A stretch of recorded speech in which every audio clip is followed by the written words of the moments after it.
Hey everybody, I am Ronnie from A Teacher's Wonderland, and you guys are watching A Teacher's Wonderland YouTube channel. I am going to be talking today about voting in elections, which is a very touchy subject sometimes. So we're going to make sure we cover everything we need to with this particular video. Make sure, I forgot where I was going. Make sure you hit that like button below, and you hit the subscribe button, and you hit the notification. So every time I post a new video, which is almost every Tuesday and Thursday, you'll be notified that I posted a brand new video onto our channel. Let's get started talking about voting in elections. And I think they're actually mowing the grass outside, so I'm so sorry for the sounds. But let's get started talking about voting in elections. The first thing we need to talk about is that I am a very, very, very big believer that the education system and voting and politics and all of that should be kept separate. It's just how I've always been brought up. So if you are a teacher that brings voting and brings your thoughts about the presidency into your classroom, I would highly suggest you stop, because our job is not to influence students. Our job is to teach them. And we need to teach them about who our contestants or who our people are. So I don't discuss anything but facts with my students. And they are all very, very, very checked out resources that I use in my classroom. And that's because it doesn't make sense for me to try to lose my job talking about politics with my students. But it is important that we talk about it with our students. But it's also not important for you to say, I'm a Democrat or I'm a Republican. It's not needed and it's not necessary. You don't need to talk about it. I love talking about the process though. And you can talk about the process. That would be huge. That would be beneficial. And that would be talking about things like, what is the judicial system, the legislative system. They're getting closer. I hear them. Sorry. The executive branch. Those are all the things that you can talk about with your students. Those are the three branches of government. We want to talk about that with our students. That's what we want, right? We want to be able to let them explore. In fact, we used to take them to DC every January and show them the election and not the election, I'm sorry, the system. And we would show them the Supreme Court, and it's really cool. So again, like I said, I highly, highly, highly recommend that you keep the politics out of your classroom and just teach them the three branches of government and teach them the more important things, like what our country is built on and not the politics of it. Just my food for thought. Is that the right thing to say? I don't even know if that's right. Food for thought? Whatever. Okay. So maybe you're like, okay, well, cool. Yeah, no, I agree. I don't think we should be talking about the politics with our students. It's none of their business. But if we're talking about other stuff, maybe we should talk about what does voting entail? What does voting entail? What does an election entail? A lot of times kids, which I thought was so interesting, a lot of times the kids think that I could just go say, I want to be president, and now I'm in the race. That's not how it works. And so they need to understand that it's a very big process of you need to be voting by your parties. Your party has to say, yeah, no, this would be a good person who represents our country. And we go and we vote them in, right? I mean, that's pretty much how it works. So I'm going to show you some activities that are on grade level for our students that we can use and we can pretty much implement in our classroom as quick as you want because it's digital. So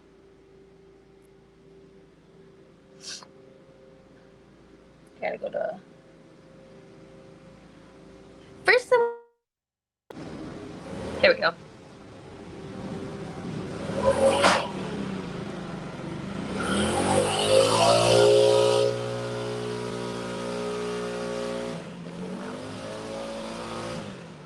Jeez, I don't have that big of a yard. So an important part of the United States government would be to start off by identifying what is an election. Sometimes our students don't actually even know what it is, and we need to explain it to them. We also need to explain to them what is the past of it, because I mean, if you think about it, your students might not actually know that women up until almost 100 years ago couldn't even vote, but now we can. So one thing is, I will actually go and talk about Elizabeth Cady Stanton, and I'll read a book about how it's called Elizabeth. I forgot what it's called. It's Elizabeth, like, started the change, maybe. I think that's what it's called. Elizabeth started the change. Originally, when it was first established, you had to be over the age of 21 to vote, and it was only men that could vote, white men specifically, that could vote. Now it is anybody over the age of 18 can vote. Of course, there is some limitations that sometimes, if maybe you're not from this country and you're not a legal citizen, or maybe you are, I think, felons as well. But I don't actually go through that and explain that to my students, just because why bring that up? It is important that each person gets their vote. And then I also explain to them that this is a way for your voice to be heard. Sometimes my students will say to me, but I'm just one voice of many. And you're like, yes. And your voice still gets to be heard. We will do a little mock election as well. It's really cute. And we don't ever vote for the presidents. We'll do a mock election of do you remember the book Grace for President or Duck for President? We'll use those books. So we'll read an article, and the article will go through and explain different little things for us and just go through the whole process. Once we are gone through the process, we will then do some little activities that go with it. And those activities would be to explain 5 different facts that you have learned about elections or voting. Either way, you could work it. You could also have them draw a picture about your voting stickers. So I love the bottom one just because those are just so cute little I voted stickers. I actually let my kids create I voting stickers, and then I will have them printed on my printer. You can order sticker paper and then have them cut. I put it in squares so it's easier for me to actually just print on the picture, and then I can actually just make it into I voting stickers. Really cute. I like it. Another thing that we'll do is we'll watch videos about it. Now, keep in mind that some of these videos they should be screened. Always. Videos should always be screened beforehand. You don't want to have a video playing for your students that you have not watched. Some videos that I like to explain to give to my kids that don't need to be proofed, I guess is the right word, would be Brain Pop Jr. Those are great. So I definitely will watch Brain Pop for my students, and I'll show them those videos and let them explore just the little election section. Usually as you get closer to the election, Brain Pop will have, again, non-judgy, is that the right word? No, what's it? Non-denominational? No, that's not the right word. I don't know what the right word is, but it will have things that are not related to the candidates. It will say, hey, these are your 2 candidates. Here, let's learn more about them. They don't actually go through and say, don't vote for Donald Duck. You need to vote. They don't do any of that, which is what we really don't want. We don't want them to be exposed to that kind of stuff just because it's not our job to influence them, right? Another thing that we will do is I always, after we watch a video, I always have a 3, 2, 1 thing. And I actually print off a ton of these at the beginning of the school year. And we use them all throughout because the kids will then be able to write down the different things that they've learned over through the videos. 3 facts that they've learned, 2 questions that they might have, and 1 interesting thing. And sometimes with the questions, we'll put it in the parking lot and we'll actually come back and answer it if we can. Sometimes we can't always answer the questions, mainly because I don't know the answer all the time.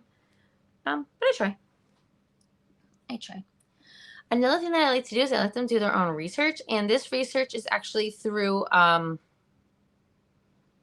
what's it called? DK Knowledge, I think it's called. And I love giving this to my kids because They get to go explore more things, and it shows them like what the original ballots look like. And then I always tell the parents of my class, like, hey, listen, I understand, you may or may not talk to your kids about politics, and that's totally fine. That's your choice.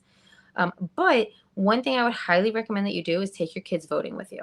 And when I say take your kids voting, like, I mean, like, actually voting. Like, you don't need to show them who the candidates are, but let them come into the booth and explore the booth and see what it looks like. And it's just cool. Like, I bring my 7-year-old son and I tell him, we don't talk about who we vote for. We never talk politics, like stuff like that. So I'll tell the parents, you do not need to tell them who you're voting for or anything like that. But I request, if you can, bring them with you to the election poll because they know what's going on. They know more than you think. Trust me. I will always have my kids research and summarize what they've read about within that last part. I then will have them write a creative story, and I can let them do kind of whatever they want with this. I'll say, okay, you can make an how-to essay. You can write a creative story about how an election was gone wrong. Or they can write a fun story. I do tell them that they are not allowed to mention any real people. So, for example, if Donald Duck is running for president, they're not allowed to mention Donald Duck at all. It's just, it helps. If Minnie Mouse wants to be president, they're not allowed to go and vote for Minnie Mouse at all. Just because it doesn't end well when you start getting real people in there. So when Donald Duck is there, don't vote. Don't say anything about him. When Minnie Mouse is running, don't say anything about her. When Goofy is trying to get rid of Minnie Mouse, don't say anything. It makes it easier for you. Trust me. Okay, so, and then I'll give them like some space that they can actually type it all up and they can have their creative side. And the last thing that I'll do with my students is I'll do a true and false thing just to catch, and I'll sometimes just do this as a way just to check their knowledge because, we gotta make sure that everything we are giving them isn't just stuff we want to, to distract them. No, we need to give them actual stuff, and then we need to check to see if they know it. We actually have standards here in Florida about the elections. So we actually will teach that. And then I'll use this as like a mini assessment to see if they understand it, or like an exit ticket. Totally fine. It's simple and easy and not a daunting 30-question test like everything else is. Hopefully these gave you some ideas about votings and elections, and hopefully I was able to kind of explain to you how I use voting and elections in my classroom without having to go through and explain like, this is who I want to be the president. This is who I don't want to be the president, right? Because again, it's your business. The kids don't need to know your business. Just an idea.